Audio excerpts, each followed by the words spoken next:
Welcome to Face to Face. This is a show about change and about what's next.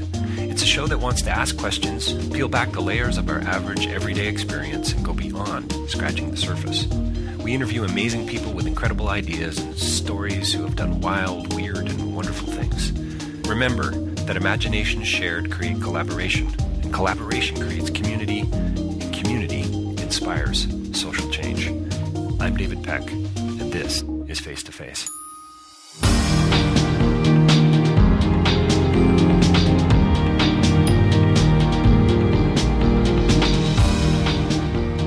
My next interview is with Louis Theroux and John Dower, and we are talking about their recent film, My Scientology Movie. And direct quote from Louis, quote, "It's a mashup of the U.S. Navy and McDonald's," close quote. That's not him so much talking about his film as he is talking about Scientology. It's a satirical film, and as John says, it benefits from Louis' renowned wit. There's a theatrical edge to this film that is really interesting. I mean, you know, all film, all art, I suppose, has a degree of theater, but the way they've crafted it, the way they've put it together is interesting. It's fascinating, and it's really quite the study, quite the absurd study, really, in I guess the human condition, in religion, in Scientology, in skepticism, and belief, and deception, and so on. So we talk about pretty much all of those things in a fun and interesting way. I think you're gonna fall in love with Louis and John, and you need to get out and see this film. Louis Theroux, John Dower coming right up. Don't forget davidpecklive.com for more information about my own speaking, writing, and podcasting. You can also get access to other interviews that I do at rabble.ca on Face to Face. And also, if you'd like to come alongside and support what I'm doing, you can do that through patreon.com. Louis Theroux, John Dower, and My Scientology Movie coming right up. Well, welcome to Face to Face. We're joined by a couple of very special guests here today, two filmmakers, two British, I think, filmmakers, John Dower and Louis Theroux, and to talk about a whole lot of things. And we've got a limited amount of time, and so let's just dive right in. We're here to talk about your film, about Scientology, a documentary. It's going to be airing at festivals, well, certainly in Canada over the next several months.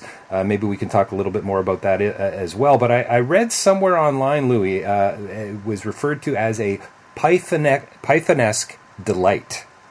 Yes. Is that a fair comment about your film? Well, I mean, I think that's a nice comment. We didn't set out to try and make a Pythonesque film.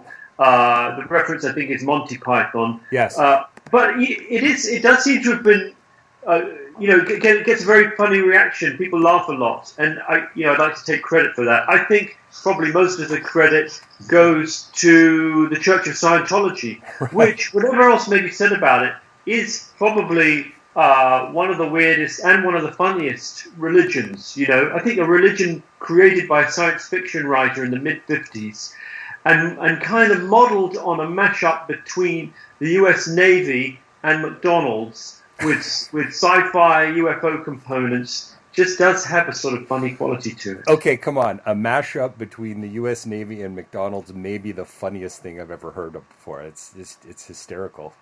But that's what's so great about Scientology, leaving ethical issues to one side, of which there are many. It's to break up families and arguably to destroy lives. They would disagree with that. Right, of course. But there is a very funny kind of weird combination of qualities. It's a cocktail of different things, and I think maybe it's in the nature of any religion. Religions are things we think of as being birthed in the Middle East 2,000 or 3,000 years ago, with kind of berobed old guys wandering in the desert.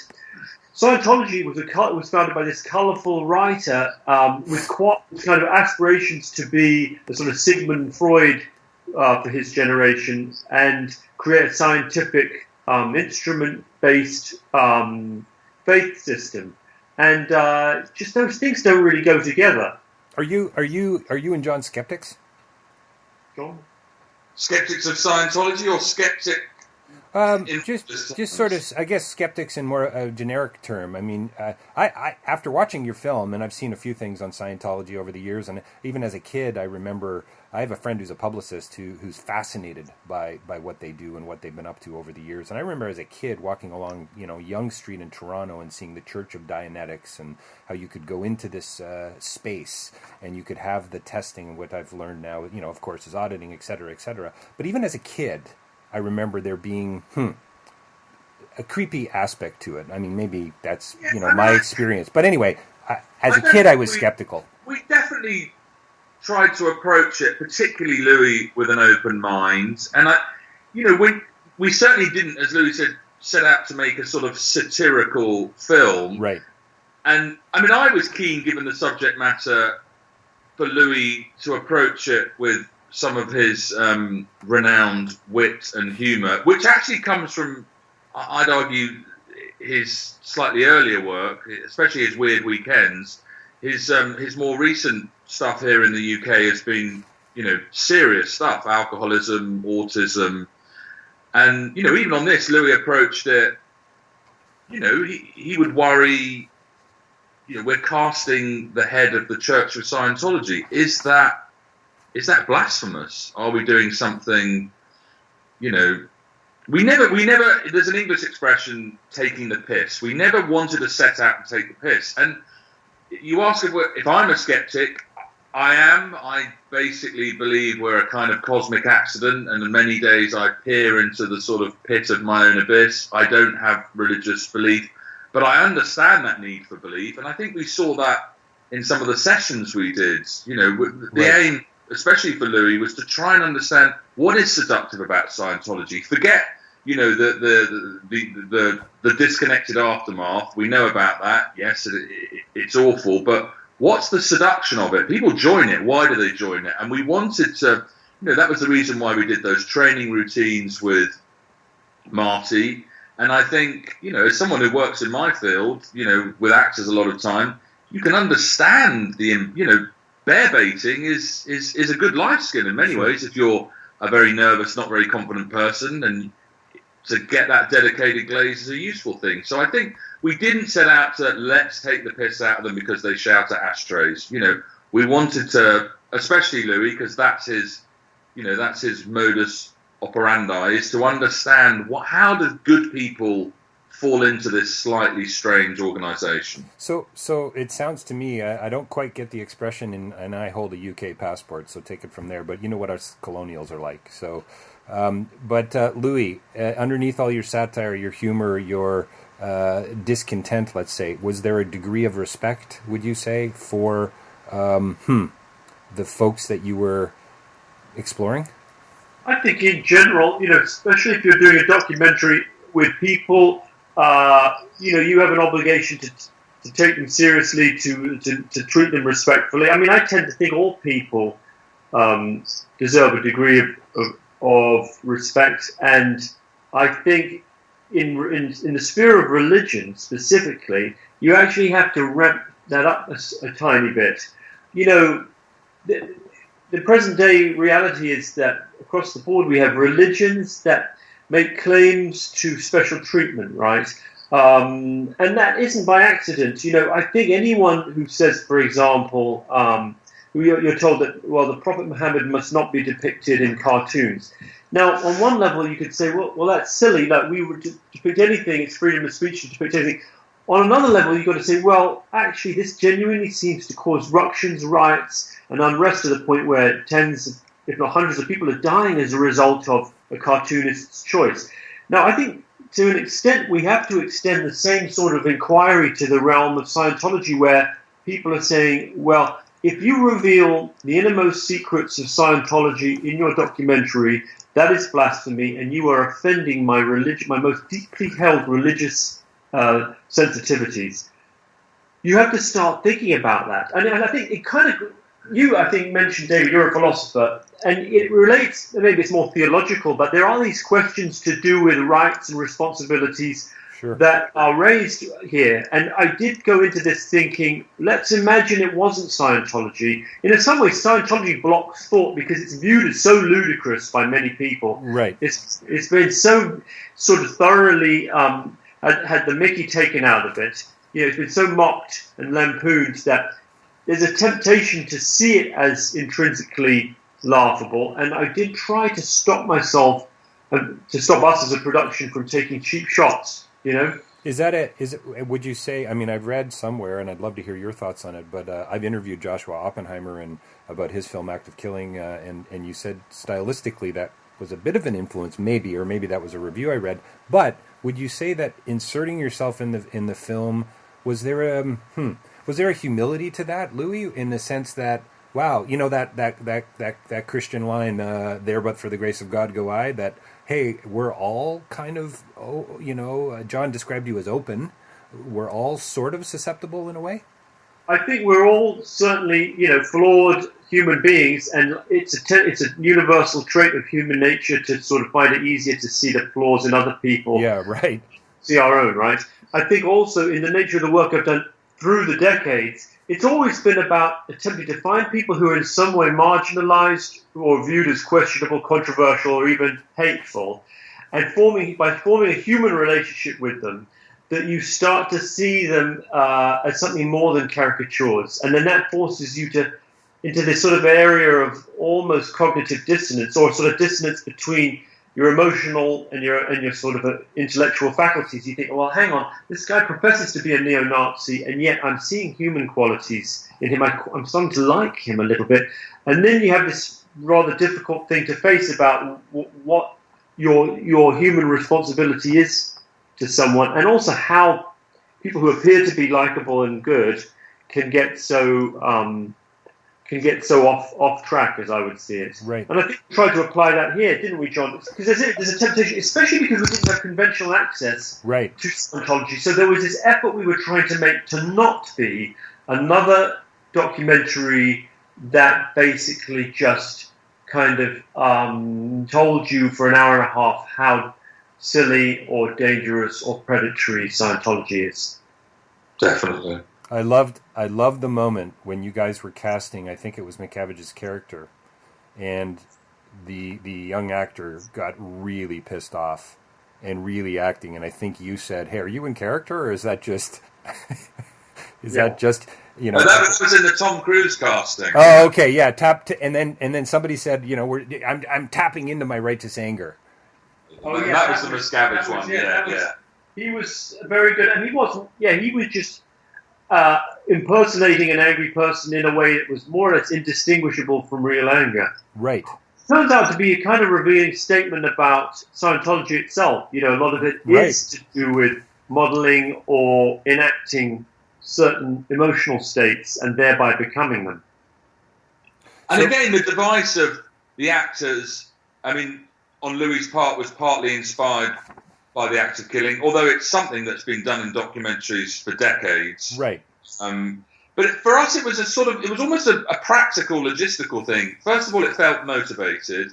Here's a religion, birthed in, LA, Hollywood, by a guy who was not only a science fiction writer. Hubbard wanted to be a director. Right. Had his own studio. He had a thing called Project Celebrity. Some of their biggest disciples are obviously A-list stars. So it felt motivated. But it was also key for the film because, first of all, we had no access. Louis never really done a film with no access. And also, Louis always at his best when he's operating in the present tense. So there was never any interest in doing a sort of retrospective style story, history of the church. Right. That's not Louis' style anyway. So the sequences with the castings were really just a way of Louis being able to explore in the present tense not only what might it be like being a Scientologist, but what it was like for Marty to have been a Scientologist, or to a lesser extent Mark Headley. It enabled, Louis didn't have to sit down in Marty's living room with a sort of vase of flowers framed camera right and say, so what was it like? Here, right. You were getting a sort of visceral in the moment feeling of what it was like by taking him back there. Well, and I think, John, to that point, there was a real tension there at points. I mean, sometimes it almost felt like it was written, but I didn't get that sense ultimately at all. That was there a pushback from Marty that, hey, you can't go there? I'm not going to let you go to this space. I'll be truthful and authentic with you to a point. Yes. Well, one of the things I enjoyed about the film most was working with Marty and the kind of the ornery, rather almost cantankerous quality he has of not really suffering fools gladly. And he's also got this combination of being sort of down to earth and no nonsense, but also he's a spiritual seeker. So he's like this kind of really grumpy guru figure. And he was absolutely signed up to the idea of telling the story of Scientology. And I should say, by the way, Marty was, one of the most senior people in Scientology for a number of years. He was the Inspector General. He really brings some gravitas and some real insight into the inner workings of Scientology. So the film is in a great part a kind of excavation of both his recollections of how Scientology works. It's sort of almost mafia-like quality in the way that it would run operations with lawyers and private investigators. But at the same time, it's an excavation of Marty himself and his personality. And he absolutely sort of sees us as an asset in some ways in presenting the truth, but then it became clear that we were also on opposite sides of the table. That I was as interested in unpicking him as I was in Scientology, in as much as he still embodies so much of Scientology. Right. Having seen it for so long and having been so critical to its development. I should add, I'm always aware when I'm talking about Scientology that there's a chance they're going to sue either me or you. When I say mafia-like, they would deny using any mafia-like techniques. So have I made myself legally non-liable now? Am I okay? I think you are. I can have my team of lawyers look into that for you, Louis. Because and it brings us to an interesting point, which is that in the end, you can take all the UFO stuff, which is fun, the fact that they were founded by a science fiction writer, but at the core of it is this rather steely and scary organization that is willing to go further and be more aggressive than virtually any other religion that I'm aware of, and which makes it both fascinating because you think of religions as being touchy-feely, happy-clappy, kumbaya, turn the other cheek, and yet here's Scientology saying we don't turn the other cheek. We will, if you come after us, we will come after you and attempt to destroy you. So that's fascinating. Also, it is slightly scary, and so that was perhaps the more troubling sort of prospect. Would either one of the thoughts I had, and I've certainly always thought of Scientology as a religion, but one of the thoughts I had while I was watching the film, can you really call it a religion? Can you I mean, is it a cult? Is it an you just used the phrase, Louis, organization. It seems on some level it's quite the corporation as well. Anyway, just corporate characteristics for sure. And I mentioned McDonald's. I don't think it's coincidental that Dianetics was published in 1950, the same year as the first McDonald's was established, and they are run in business terms along similar lines. So for sure, it has business-like corporate characteristics. I think it could be a cult and a religion. I don't think those two things are mutually exclusive. I mean, if it were not a religion, I'm going to put the question back to you, David. What would make it not a religion? Derrida says that religion without responsibility is utterly meaningless, and I'm not sure that after watching what I know, from what I know of Scientology, I would question the whole level of one's freedom, choice, and responsibility, which is essential to being human. And so, lots of religions would deny that as a valid account of what it means to be human. But I think a religion that actually is about community, is about bringing people together, as you said, and the kumbaya-like nature of it all, would want to talk about freedom, choice, and responsibility, and that we are, we're active. We're not like there's a sense in which it's not about me, it's about you in Scientology. Does that make any sense at all? Certain amount. I mean, I do think that separates, but in a sense that the biggest among the biggest victims of Scientology are those members of the Sea Org who are working very long hours for very low pay to spread the message, to make the DVDs, to make the various annual events go off smoothly, to make sure everything at the interface runs smoothly for David Miscavige, to open the new orgs and the ideal orgs around the world. And, I get the sense that those guys are doing it out of this deep, feeling of idealism and self-sacrifice in order to make the universe, not just to make it a better place, to give the universe its only chance. Its only chance. Intact. Yeah, its only chance. Otherwise, we are in fact going down in utter flames. Yeah, and I almost, in a grudging way, admire the single-mindedness of the vision. In other words, we're so used to sort of slightly wishy-washy pluralism that there's something rather bracing about meeting people who aren't saying, do your own thing or whatever's clever. They're saying, we've got all the answers. No one else has the answers. Not just the answers on Earth, but the answers for all the planets in the solar system, in the universe. And you're either helping, or if you're not helping, then you're standing in the way. It's kind of a forceful, rather bracing, almost totalizing vision. Right. That admits no doubt. There's no room for error. There's no margin. It's absolutely totalizing. So John, in a world of alternative facts, what does this tell you about deception? About this is a little more than just David Copperfield in a stage illusion or a really great Darren Brown in a great card trick. What does it tell you about how easily deceived we all are? Well, I think that's been forever thus. I mean, right. the thing that stands out for me about science, which I kept finding to be, in some ways, it's one of the most banal aspects of it, because it's certainly not spiritual, but it is those corporate elements. The fact that David Miscavige is referred to as chairman of the board. Right. The fact that it is a pay-as-you-go religion. The thing that struck me most, which is why these films are traditionally, any Scientology documentaries are traditionally built around the former high-ranking, what are known as the apostates, who've blown from the Sea Org. They've been up there. But I was always struck by that young guy in our firm, Steve Mango, and there's that moment where Louis says to him, so how much have you paid for all this? And right. I have to say, as a, without sounding like some sort of filmmaking tosser, I like to have a certain craft in what I do. I have to say, one criticism I would have on a lower level about Scientology is they make really bad products. They make really bad, kitschy, overblown, cheap films, DVDs. And Louis pulls out the box in this guy Steve Mango's house, and you see this collection of stuff that you'd normally see at a car boot sale or in a second-hand shop. It just looks like, awful offcuts of products, right. And this guy's in for $50,000, and he's 21, and it's wow.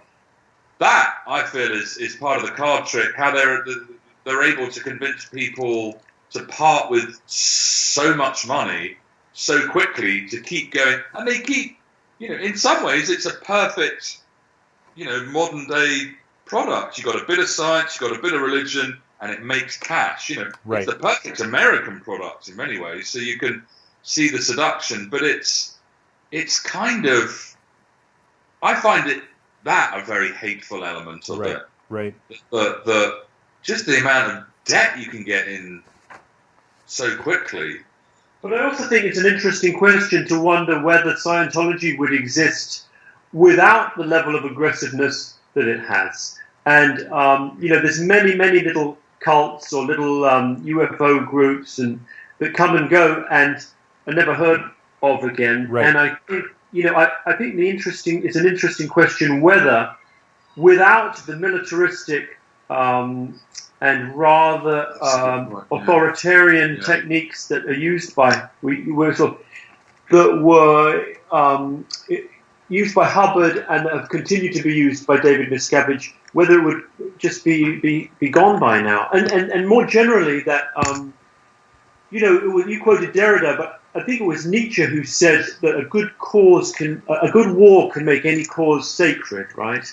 And I think Scientology has sort of sacralized itself, has made itself sacred by sort of declaring war on all its enemies. And it may be that, in the same way as Christianity's making was during the persecution it experienced under the Romans, all the Christians that went to the lions. And then within a couple of hundred years, the emperor himself had become a Christian, right? And now we have Scientology that has been in an ongoing war, not a life and death war, but a sort of war of ideas and a war of propaganda with tabloids and media and so forth. And that sense of persecution, I think, has been hugely galvanizing for its most hardened inner ranks. So, sadly, we have to wrap up in a couple of minutes. I know you guys have to move on to another interview. Couple last questions, if we could, guys. Is it growing? Is it dying? Is it resonating with young people? Clearly, militaristic authoritarian edge. That doesn't play really well on social media. But, what's happening there? It's dying. It is. John says dying. I think not dying. I think, the fact that they don't reveal their numbers suggests the numbers aren't particularly good. Having said that, they are constantly opening new, very flashy, sumptuous premises around the world. There was one in... But they're empty. Right, but the money is coming in. I think, isn't that just their war chest? I mean, what Hubbard did brilliantly was he bought all this property, which is prime real estate now. They own 3 buildings on Hollywood Boulevard.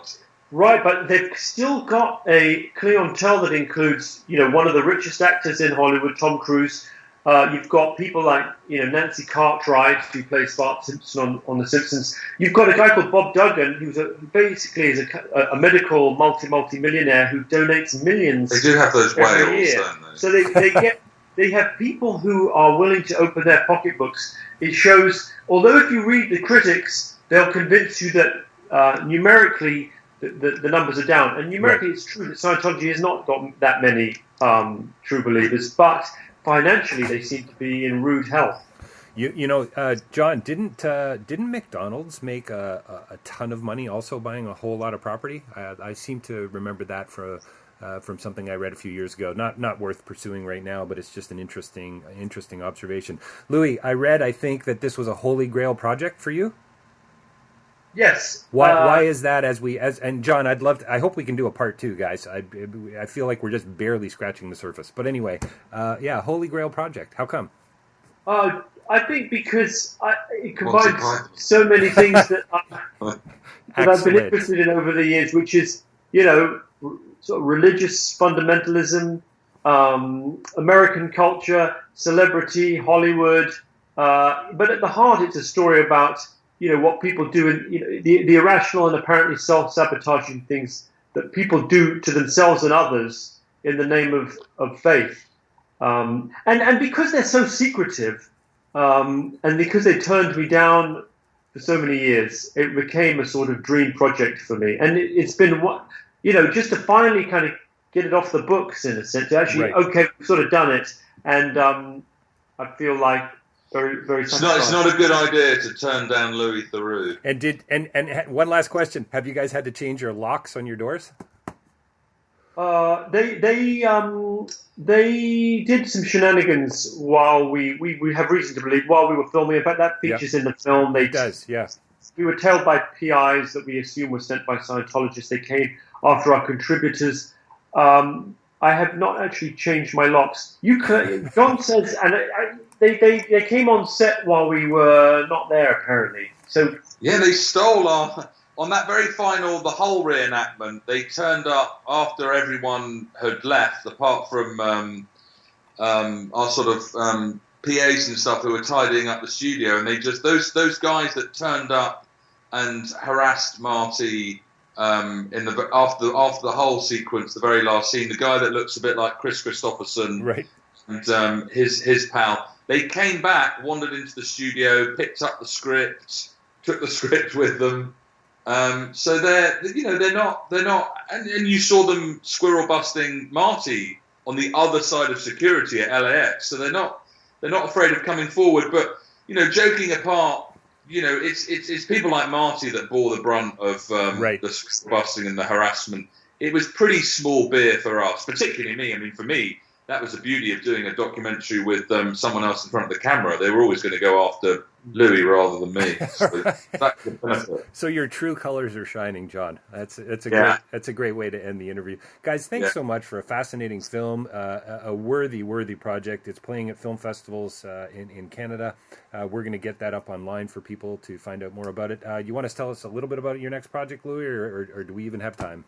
I'm doing some more TV stuff. My day job is doing TV documentaries for the BBC. And then, I'd like to think about another feature, but, maybe My Scientology sequel. Right. They're supposed to be making a film about me. So I'm kind of curious about that. Maybe I could get on board. They were filming while we were filming. They were filming us going around, and they said that we're doing a documentary about Louis Theroux. Wow. So maybe I could get on board with that and help them promote their documentary. Well, in kind, I hope you're not going to provide them with any access either. No. Make them work for it, Louis. Yeah, maybe you're right. Yeah, we'll see. Thanks, David. Cheers, David. Cheers, John Dower, Louis Theroux, My Scientology Movie. Thanks, guys. Really appreciate it. Bye. Bye-bye.